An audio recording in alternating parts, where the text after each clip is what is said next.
Welcome to Electric Evolution with Liz Allan. This podcast is about the journey to a more sustainable future in order for us to be able to do our bit to achieve net zero. I'll be discussing a variety of topics with experts in their field in order to educate and increase our knowledge of clean energy, electric vehicles and the electric vehicle infrastructure. So whether you're an individual wanting to make a difference at home, a small business or a corporate, this podcast is just for you. On today's episode of the podcast, I have got Dean Hedger. Now, Dean is the senior business development manager, get it right, Liz, at Vital EV Solutions based in Coventry. Dean, thank you ever so much for joining me. It's brilliant to see you again because we've met once before, haven't we? We met at Fully Charged South, didn't we? Not so long ago. Absolutely. We did. Good to be here. But we've spoken a couple of times though as well. We have. And I've seen a few podcasts go through, Liz. Oh, well, that's good then. That's good. You preempted it. Let's have a bit of that action. Good. Let's have a bit of that action. See what's going on with this. Good. And there's a lot of them out there now. Yeah. So, right, okay. So you were previously, so you're at Vital EV Solutions now. You were previously at business development manager at the AA, and that's kind of where I heard your name. I kind of heard your name before, and I was like, oh, okay, I know this man's name. But you were also previously to that, you were Alphabet Leasing. Yeah. You were Lloyd's on the automotive. Has it always been on automotive leasing and kind of involved in cars quite a lot then? I think for about 30 years, Liz, and I started off life in '92 managing a fleet of vehicles at a hospital. So yeah, I did that for 4 years. Yeah. So that got me started. So yeah, it's a while. That was when, do you know what? It is 1992. Yeah, aircon was starting to become standard in cars then. I remember that coming through and yeah. Crikey. Oh my God. Is it that long ago since we all started getting aircon in the cars? Yeah. I think alternative fuel then was LPG. I think that was starting to come through. You know, it was a different time for sure. Different time. But yeah, crikey. So tell me a little bit of your background and why did you move into Vital EV? Well, I suppose, like I said, it's always been automotive. So having worked managing the fleet, I was a bit sort of poacher turned gamekeeper, and I joined a really tiny leasing company called Allan Vehicle Contracts, and that business over 18 years turned into Lex. There was obviously Lloyd's Bank started off as Abbey National.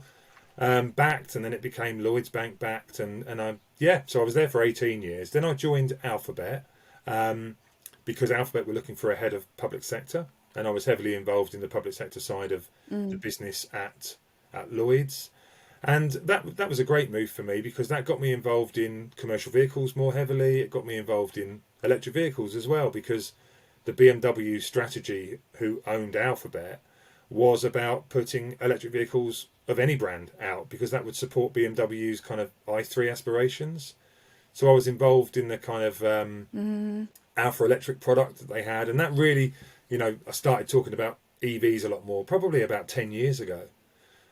So sort of, blooded myself, if you like, at Alphabet on EV, and then moved to the AA, and the AA I worked on developing their proposition kind of beyond breakdown and put in place a support service that many CPOs use to this day, where if you are at a charge point and you cannot get a charge started, for example, you call the helpline. The AA provides that back office support for someone to effectively start, stop or reset, depending on the charge point operator. And like I said, we got 10 on board by the time I left. But for me and my kind of career aspirations, I was quite keen to get really into the EV world. And there was a great opportunity with Vital to join us as senior BDM. And here we are. 4 months down the line, which has absolutely flown by. Blimey. So I'm learning lots about power. I bet it has. Are you? Okay, okay. Because I was going to say, you have been flying all over the place, haven't you? I don't mean flying, literally. And I don't mean you've developed wings or anything either like that, but you've kind of been at lots of different kind of events, haven't you? Yeah. So I'm assuming, I can imagine that 3 months has gone very, very quickly for you when you've been doing all of that. Absolutely, and the last month, May, has been really busy with both fully charged, and we've had the ITT hub. But it's been great because Vital has gone through a Yes. rebrand in the process. So you may have seen the look and feel for the business change. So new brand on the tops here. So Yeah. I'm on the right brand. Oh So la la. my old my old polo shirts are Sorry for those of you who are listening, that looks lovely.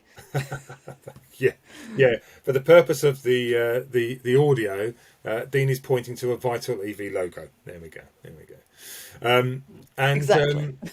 yeah, the business was built on the partnership relationship that they had with Kempower charging equipment, and it's expanded that with the rebrand to brands like Autel, Alpatronic, and Heliox and Anilian for an AC solution if we've got people that want AC. But predominantly, Vital is a DC charging infrastructure provider.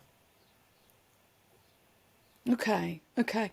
So what was it that made you want to move to them then? What was it that kind of stood out to you when you decided that, you know, you wanted to kind of move away from the AA?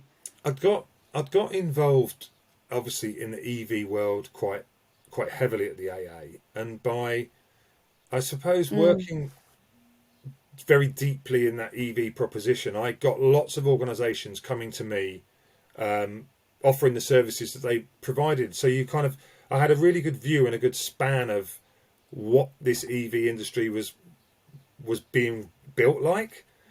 So I, mm. 4 years into my career, just over 4 years into my career at the AA, and I'd hit the milestone of 50, and I thought, well, if I'm going to move somewhere, it's now. I've got to do it now. So, nothing against the AA at all. It was a good team, and I had a good time working there.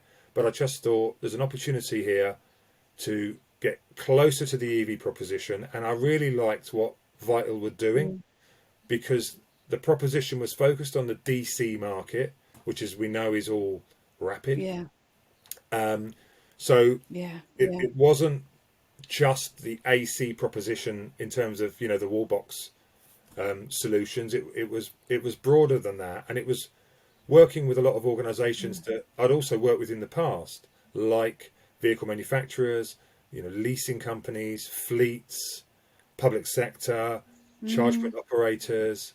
So the chance to go and take the Vital solution to those organisations was appealing. It was appealing. So yeah, we had a few conversations and good old Teams interviews as you do these days, and here we are. of course. So go on. So tell me, what what is what is the Vital EV solution? I know you've just said, it's the rapid charge, but what is it that Vital EV do compared to so because you're not manufacturing, are you? You are kind of you're getting you've got manufacturers that are providing you with their kit. Once they provided you, what do you do then? Yeah, I suppose we're a distributor plus, and it's the plus that's key. So obviously we work with suppliers who are able to provide, who make the kit, and we act as a distributor to the UK for them. But in addition to just providing the hardware, we can go and help someone do a site design and survey. We've got our electrical engineering team who are able to go out to someone's site and assess the power capability and then make recommendations and guidance as to what power have they got on site, what does that mean that they could have today, what does it mean that they could have tomorrow. Obviously they make recommendations around Mm, who that organization then needs to engage with to go and progress and understand the potential. um, mm, if they do progress and they need equipment, then once that equipment is provided, then we'll provide the installation, We'll do the commissioning and all of the testing around the install, and then we'll do the service and maintenance on an ongoing basis once that kit is installed. So what you've got is kind of this whole life solution from initial inquiry through to ongoing service and maintenance. That's the vital proposition. And then obviously, in addition to that, we have software that we can provide that all the chargers sit on in terms of a back office operation, and then our customers can have access to that. So at the moment, Vital have got around 2,000 connections. So if you imagine a charge point operator with 2,000 connections, you're probably going to be in the top 5 in the UK with that kind of size, and that's our footprint. But all those chargers are out with our customers, and we monitor them to know that everything is operating as it should be. And if it isn't, the chances are we know before the customer, and we raise the alarm, and out goes the engineer. So the model is keeping everything operational, which is key. And as we've seen, legacy of old kit being installed and the press, reaction to chargers not working. The business took the approach to ensure that didn't happen with our customers and what we provide. So And I get it, and if you think about the end user being, the customer, the person with the electric vehicle wanting to charge their car, they don't want to go to a charge point that isn't working, do they? They want to actually make sure that A, it's free, and B, it's actually working, because you don't know who that person is, where they're from, what their journey's like, what time of day or night it is. So yeah, I get you. It's about I like the whole life solution that you just said. That the idea of a whole life solution to me makes massive sense, makes real sense. So who would you say who are your customers? What types of customers are you actually providing these products and services to then? So these 2,000 connections are out with power companies, DNOs. They're out with charge point operators, vehicle manufacturers, from the car to the vans to the trucks, across all the sectors. They're with public sector. They're with retailers. It's a diverse spread of customers, but it's growing. And one of the things we're looking at from a kind of sales strategy is, where's it growing the fastest, and who needs us most? Because there's an awful lot of inquiries that come in just generally into the business, but it's about us then channeling and turning around the most the ones with the highest priority, really, that need the vital solution. So And who would you say at the moment then are the ones with the highest priority? What kinds of organisations are kind of recognising now, right? Okay, we need to move forward with our kind of charge point offering. Who would you say is kind of up at the top of your list? You don't have to say the company name, but just what kind of sector? I would say there's a lot of engagement with vehicle OEMs, and that can be across, like I said, car, van, and truck. Yeah, absolutely. Because I think these guys are driving the product. They know what's coming down the line, so they know what charging facilities they need, and that's definitely a key area of growth. And also the public sector, lots and lots and lots and lots of local authorities now, looking at what can they do to electrify. And I think there are some stats out there where some of those public sector fleets, and I can't remember the year, but they've got to be zero emission by a certain time, and I think it's well before 2030. I think it's something like 2027. For public sector fleets? There is something in place. I should have done my research list before going down an alleyway that I don't. No, don't worry. I don't have the answer to, but it's definitely one to take away. And anyone listening or watching knows that, yeah, tell us, because it's definitely quite soon.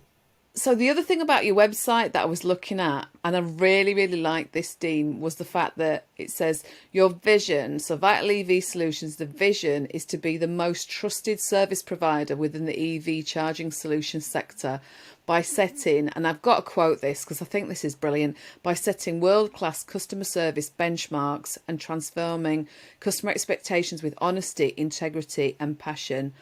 Now, that really, really ticked a lot of my boxes because I'm all about honesty, integrity, and I'm very passionate about what I do. So that to me is a fabulous statement. Tell me more about it if you can. Well, the business, honesty, integrity, and passion are the values of the business, and all the people in it are very much aligned. You know, and everything we do is aligned to those values. And it's born from the group company, Vital Group, which has Vital Power Right. and Vital EV within it. Vital Group was formed in Mm-hmm. 2015 and initially had Vital Power, which was a provider of uninterruptible Mm-hmm. power supply, okay, to organisations, which is effectively sort of, generator provision. And then with that came the workforce Right. who helped maintain the generators and keep everything operational and respond if there was a problem. And Mm-hmm. again, always has operated under those values. And when you look at the DC charging market, which is another reason why there wasn't the move to AC, but you can see it's the same things need to apply in terms of the provision of the equipment and the subsequent maintenance of it following that. You know, the business has kind of replicated that model, which has always been very aligned to those values to help keep everybody operational. We're very much honest about what we'll provide, and are very careful not to over spec systems, so that we give the right advice and guidance through our integrity to ensure that the equipment that people get and operate is not just fit for purpose but right for purpose, and that it will help them in the future as well. So it's good for today, but also good for the future. And I had a good example recently where we had some equipment that we were quoting, that because it had two big power cabinets, and each power cabinet had 200 kilowatts in each cabinet, so effectively you've got 400 kilowatts of power. And the customer was kind of thinking, well, if I can charge at 300, that'll be fantastic. Now, to charge at 300, you do need significantly larger cables because of the current that's flowing through, and maintaining that operation.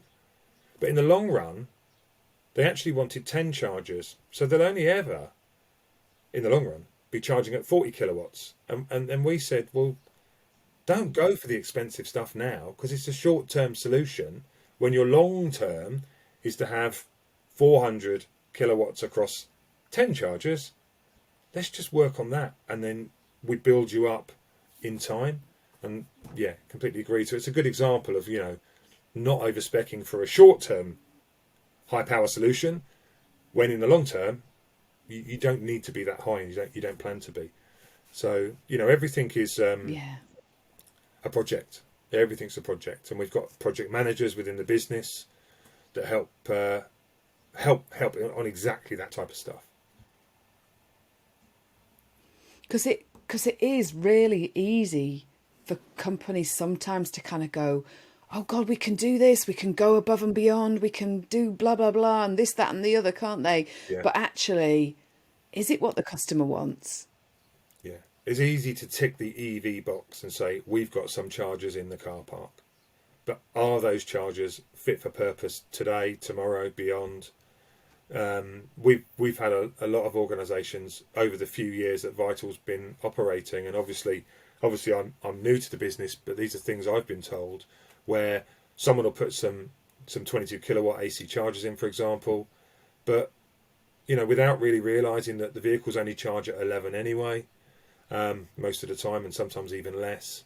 And then they're also realizing very quickly that they wish they'd gone for something quicker, and are talking to us about, offering offering faster charging equipment, more and more. So yeah, so we do our best to get it right.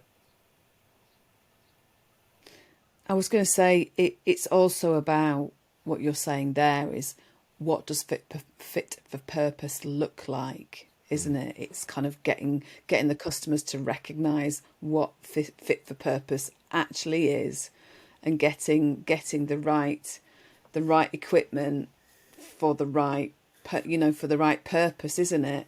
That's for the purpose, yeah, for the vehicle, for the location. There's so much to consider, isn't there? If you're getting a charger, there's a load of stuff to just speed. Well, how fast do you want it? How much power have you got? Question number one: how much power have you got on site?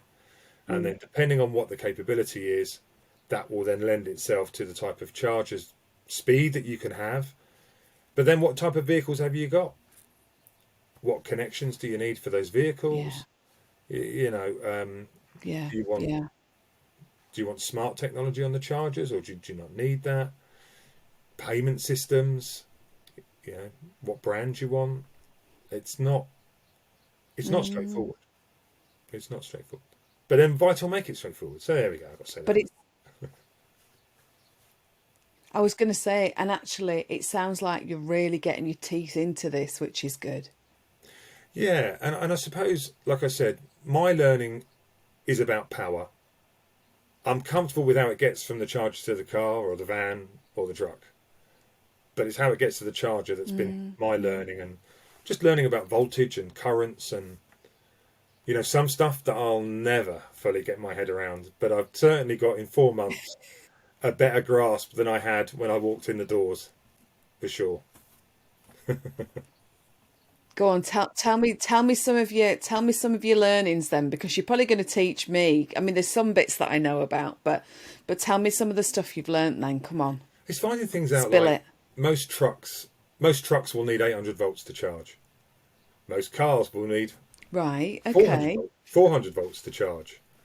And, that's obviously built into the systems that are on those vehicles. But, we could sell a charger with a 400 volt capability to a truck manufacturer, and we got a problem because that's not going to work. And the voltage is speed. Voltage is just speed. It's how fast it travels from the through the pylons in the sky, down to the substations, down to the workplaces, and down to homes, and where it all gets stepped down. I mean, it's basic stuff to those that know it, but not when you don't. And also understanding the kind of Exactly. those KVA ratings, where someone will have a KVA rating on the site, maybe 500, maybe 600, maybe 200, and then you will calculate the kilowatt charge available from your charger, based on that higher KVA number in terms of what is capable. And that's an equation. I think from memory, Right, tell me, you divide it by 1.4, but it could be one. what does KVA stand for? Sorry, people who are listening and watching and think, God, why does she not know these things? What does KVA stand for? Do you know what? I can't remember. It's killer. We'll be googling it. We'll be googling it. Hey, don't worry. I'm not expecting this. Isn't mastermind or question time. Don't worry. I shall add KVA on as well. Work out what that is. I've got it. It's kilovolt amps. It's kilovolt amps. Kilovolt amps. Kilovolt amps. Right. Okay. You see, I could have sat here and just pretended I knew what you were talking about. Yeah. But as I didn't, I just thought, actually, I'm going to ask you that question. So sorry if I put you on the spot there, Dean. No. It's one of those ones hey, that you got K, and you obviously got the KW for kilowatts, and there is a calculation whereby, yeah. and it's either you divide it by 1.4 or 1.8, and that will give you the capability of your site. So then if we're putting in 50 kilowatt chargers, how many they can have. Is that right? Yeah. Fabulous. See, this is. I always say, doing this podcast every day is a school day for me. Honest, Yeah, yeah, I am learning so much. It's the same as, I mean, like you said, in your 3, 4 months that you've been there, all these things that you're learning, and I know it's difficult, isn't it, actually, when you've just learnt something to actually enunciate it or, kind of to it's somebody else. But yeah, I think it's good it's when it comes up brilliant to find this out. and you have to apply it. But we've got, like I said, project managers, we've got electrical systems engineers that all know this stuff like in their sleep. And obviously there's the team of Yeah, engineers that yeah. are out in the field doing this work all the time. So I'm always working really closely with them when I get the stats off of a location. So they'll go out and they'll go and do the site survey. They'll go do the site survey. They'll get all the key numbers that they can understand about that site fed back into the system. That'll come back out to me. We can then look at applicable charges. Before any quote goes back to the customer, I go back to the systems engineers to make sure we get the cabling right. So everything in terms of the materials needed to put it into the system, into the ground, is included, and it kicks off the project. So it's not Yeah, any yeah. one person, designing the solution. There's a few of us get involved. So how I was going to say, so how many people work at Vital then? How many have you got there? About 60 across the group now. Yeah, Okay, about 60 across the okay. group. So there's a fair few, and I mean, I'm assuming because remote based anyway, aren't you? Because Yeah, the offices are in Coventry and you're down near Brighton, aren't you? yeah. I'm up there. I'm up there most weeks. I would say most weeks for a Yeah. night, and then have customers in to visit, and go through the solutions that are available. Um, yeah, yeah, yeah. So not too No, bad. it's good. It About is. two and a half. It's really Sorry, I was going to say it's about two and a half about two hours. and a half. What? Sorry. About 2.5 hour trip. Right. Right. Not too bad. Okay. Okay. So in your obviously, like you say, like you're learning so much. What is it that actually that when you started at Vital, you just thought this is I'm because it sounds like you're really enjoying it so far. Yeah, yeah, yeah. What is it that made you all of a sudden think, God, yeah, I'm getting into this. I'm loving it. I think it's because the need for the charging infrastructure to grow. So, having had a very long career in the automotive industry, to then get the opportunity to be heavily involved in probably its biggest change for 100 years is exciting. Yeah. Yeah. Um, and I've always had roles in sales. So to be selling something that there is a massive need for is fantastic. Is something I'm really enjoying doing. But like I said to you, it's And finding those. actually, Sorry, Liz, go on. no, go on.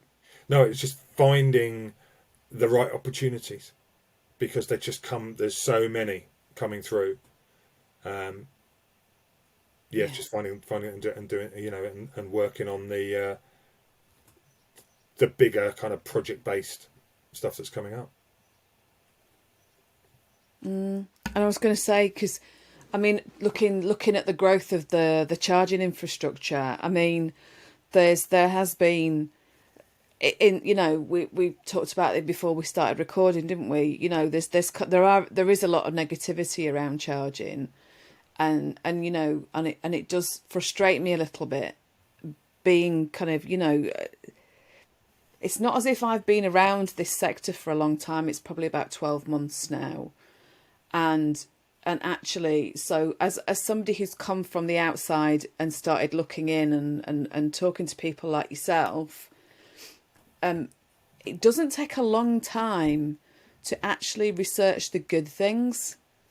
And what frustrates me the most, and I don't know whether you feel like this, Dean, but and like we said, people are entitled to their opinions, but actually it's about researching the information that they're hearing to see, well, is that kind of a balanced is that a balanced opinion?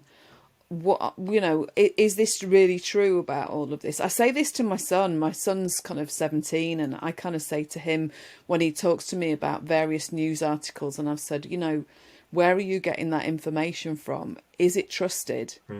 Is it a balanced source? Because especially for youngsters, growing up, it's kind of one of those. He'll hate me saying growing up, because that sound, he just thinks that's awful. But for people, for sort of teenagers growing, as they get older, sort of hearing the news and recognizing, and they need to recognize and understand what is balanced. I don't know what your thoughts are on I don't mean about teenagers, because I don't know whether you've got a teenager, Yeah, but I've got about that negativity that's out there. I've got a 20-year-old and an 18-year-old, so we've been through that teenage cycle. But I know what you mean. It's sorting out the fact from the fiction, isn't it? In terms of what they hear, and there's an awful lot of ways to find out information now, isn't there? With the internet sprouting the legs that it has, with social media, video sites like YouTube and TikTok, it's relentless, isn't it? Where you're getting all this information from, and how people just believe what they do. They just believe what they see and what they read. I'm a big believer, I think, in maybe trying things for yourself. So if you do get people around the electric vehicle, selection, and people choosing a car, and it's not right for everybody at this point in time. Electric vans won't work for everybody. Cost-wise. Yeah, cost-wise, practicality-wise, certainly practicality-wise, one with e-vans, and also with e-trucks. We're seeing with e-trucks lots of applications for inner city, short distance, refuse collection, multi-drop, that kind of stuff, where it's working absolutely fine. But to try and drive the length and breadth of the country in an electric truck is going to be a struggle right now. And it's just about acknowledging the limitations and not trying to apply them in a false scenario that will just never work anyway. So it's very much about trialing. Most people I know that have tried an electric car have enjoyed the drive, absolutely. Some brands might struggle more on the motorway than others, and you need to weigh that up in your considerations of what's right for you at what time.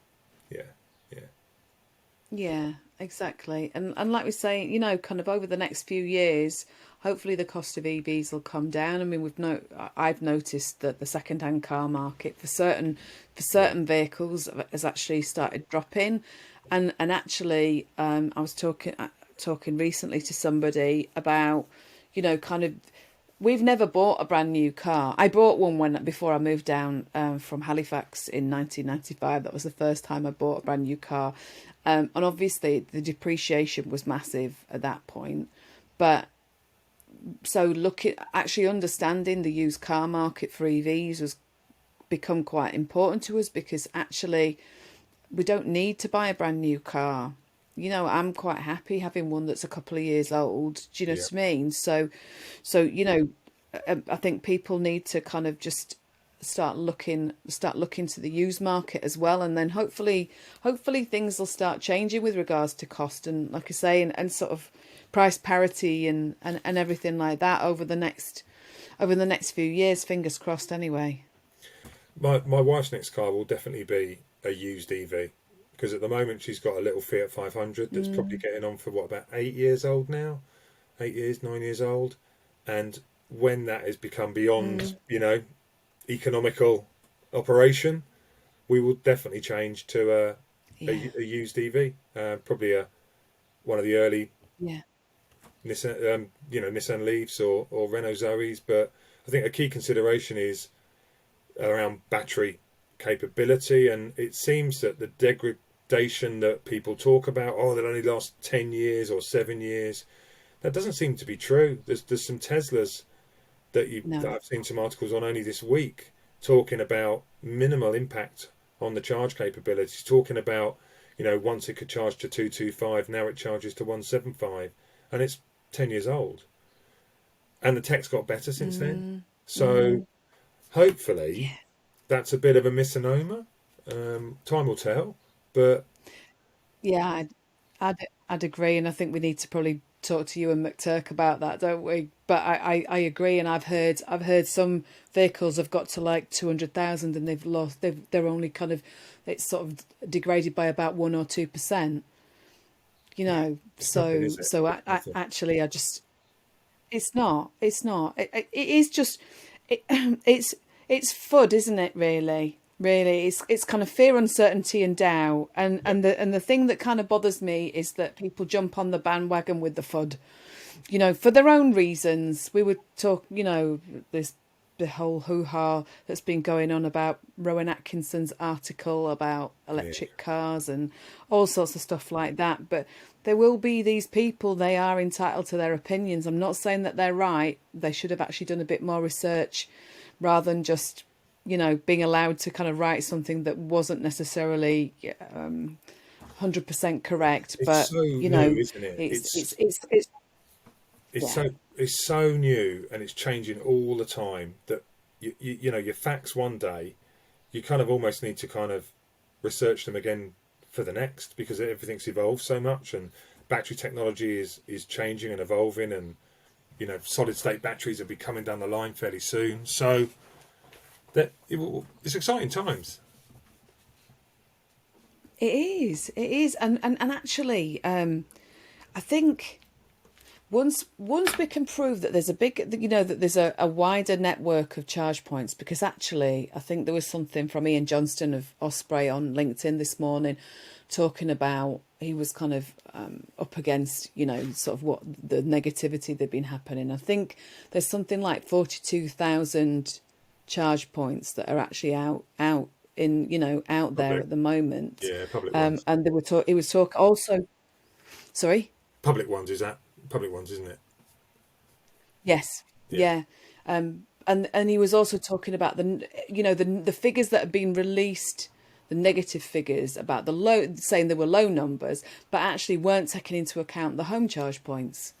For the 60% of people, or whoever's got them, there are 60% of the UK that have got driveways, and there are a percentage, and I don't know what that percentage is, of people who have got charge points who've got a yeah. drive. I've seen I mixed mean, on we've got a charge point, we haven't got an EV yet. that. I've seen mixed on that. I think people say 40% have got a driveway or something like that. It's you do see a mix on those figures, but I know Ian's point was right, because people don't go and charge at the public ones all the time. So that ratio of car to public charger is not an equation that ever really matters, because they'll be charging at home. No. Yeah, I Yeah, I mean, charge. obviously there are people who play. Yes, I charge at home. I'm lucky enough to have a home charger, and the range I get out of the Model 3 Tesla, is the long range model, is amazing. I can go to Birmingham and back with 1 20-minute charge on a supercharger. It's nothing, is it? Yeah, I stop it is. for longer than that. I know. It's yeah. It's and actually, it's all going to improve. I mean, if you think about it, the technology that there is happening at the moment, it's all changing. I mean, how many people, I don't know whether you can do this with ICE vehicles, but how many people can precondition their car before they actually get in it? Yeah, Do in the winter, how many people who haven't got an EV can actually, not have to go out with a scraper and, freezing your doodahs off, getting all the ice off the window, And I mean, so there's so many things like that just, I think people don't realise what you're actually going to get yeah. when you move. And there's loads coming So from yeah, so it's China, isn't there? There's loads more affordable vehicles, it seems, coming from China, and I think people will be driving brands that they don't know, or they'll be driving brands where they've moved from a premium to a brand that's maybe not regarded premium. A good example, my neighbour I saw yesterday, Kia EV6 on her driveway, and she had a 1 Series BMW. So there you go. So she's moved from premium to Kia. Moved from BMW to Kia. Yeah. It's massively Yeah. changing. And that's what we're all going to be doing. I saw at Fully Charged, and I know you were on a stand, weren't you? So whether you got a chance to have a look at the BYD Dolphin, and I was telling my friends about this BYD Dolphin, and they were like, "What? They've named a car a Dolphin?" And I was like, "Yeah, but it's really good." I don't know what the price. I think they were saying the price bracket that it was going to come in at, but I just thought, do you know what? That's actually a nice car. And that the Aura Funky Cat as well. I don't think they'd heard of those either. But yeah, like you say, we're going to hear of lots and lots of Chinese brands that are going to come in, and they'll start sweeping the market because they can bring in, vehicles that are kind of more within Joe Public's price range. Yeah, absolutely. No, absolutely. So I want to ask you, I want to ask you this question because I'm a music fan anyway, right? I've sung in a band, etc., etc. People know the story a little bit. Tell me a bit about. So you have a radio show, don't you? I do. Tell everybody a little bit about your radio show and how did you get involved in it? I have an 80s radio show on a Thursday night at 9:00 on Mid Sussex Radio, which is a community radio station down where I live in Mid Sussex. I got involved. I've probably been doing it for about 6 months now, maybe just a bit more than that. But a mate of mine had always done the Sunday show on there for about 5 years, and a gap came up on a Thursday night, and he said to me, "Why don't you get involved?" And I was like, "I haven't got time. But went down, had a chat with the organisers, thought, yeah, I could do this. I was a regular listener through lockdown of good old Gary Davis and his 80s show that used to be on a Friday night on Radio 2. So I thought, yeah, I'll have a bash at this. It'll be fun. And I'm about 30 odd shows in. Yeah. So yeah, it's just I think it's I've been called Alan Partridge and things like that because obviously it's community radio. So I get that. I've got over the ahas. Aha! But I like doing it. It's something to do in the local area. And my jobs have always taken me away from the local area. So it's nice to do something local. Like I said, the kids are 18 and 20 now. Yeah. They've grown up a bit more. I sometimes play vinyl music down a local pub, and that's all 80s. So it was a natural fit to say, look, get on the radio and do it. So yeah. So the show is available. I think I've posted it on LinkedIn most weeks when the show's done, and Facebook. So if you look me up, you'll find some links to the shows on SoundCloud. Have a listen and send me your requests. That was what I was going to say. It's on SoundCloud, isn't it? Yeah, on SoundCloud. Yeah, absolutely. I mean, it's totally my era. I've got to tell you, I love listening. On SoundCloud, it is cool. I think it's this on there as the 80s show. Yeah, okay. Yeah, it is. It's if you search for the 80s show with Dino, there you go, DJ name. That's it, Dino. Yeah. Oh, Dino. Search the vet, and you'll find it. But it's good. It's good. Excellent. I love this. So how long does it take you to actually?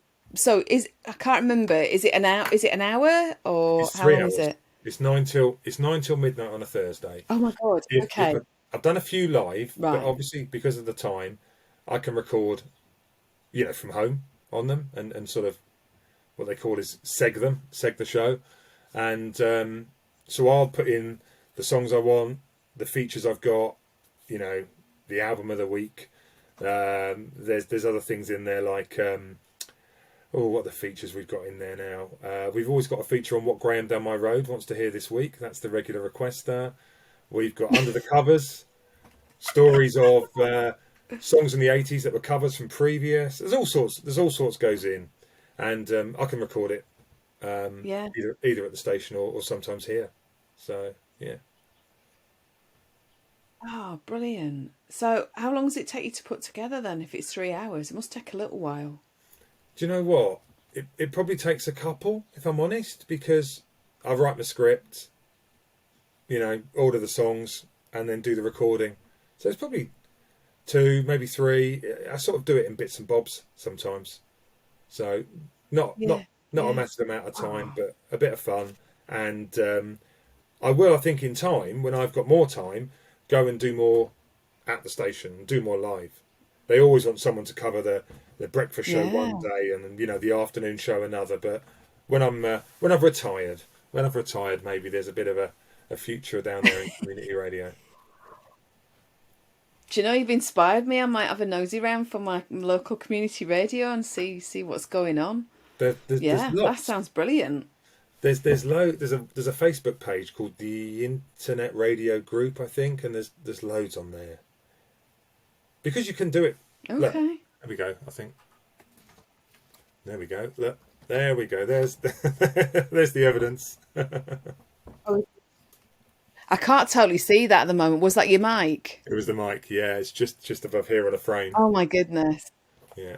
For anybody who's listening, that was a big mic. Oh, fabulous.